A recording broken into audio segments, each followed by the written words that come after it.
இன்றைய தினம் பார்த்தேன், பரவாயில்ல, காவல்துறை ஓரளவுக்கு பாதுகாப்பு கொடுத்தாங்க.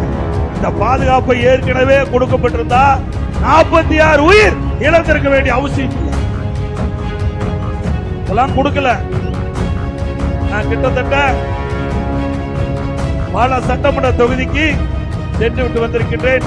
கிட்டத்தட்ட 171வது சட்டமன்றம் என்று கருதுகிறேன். நாமக்கல்ல 171வது சட்டமன்றத்தில் தொகுதியில எழுச்சி பயண பொதுக்கூட்டத்தில் பேசிட்டு இருக்கிறேன். இந்த சம்பவம் நடந்த பிறகுதான் போலீஸ் பாதுகாப்பு ஓரளவு கொடுக்கிறாங்க. இதுக்கு முந்தி பல மாவட்டத்துக்கு சென்றுகிற எழுச்சி பயண பொதுக்கூட்டத்தில் பேசும்போது அங்கொன்றும் இங்கொன்றுமாக காவல்துறை நிற்பாங்க. அது வேடிக்கை பார்ப்பாங்க.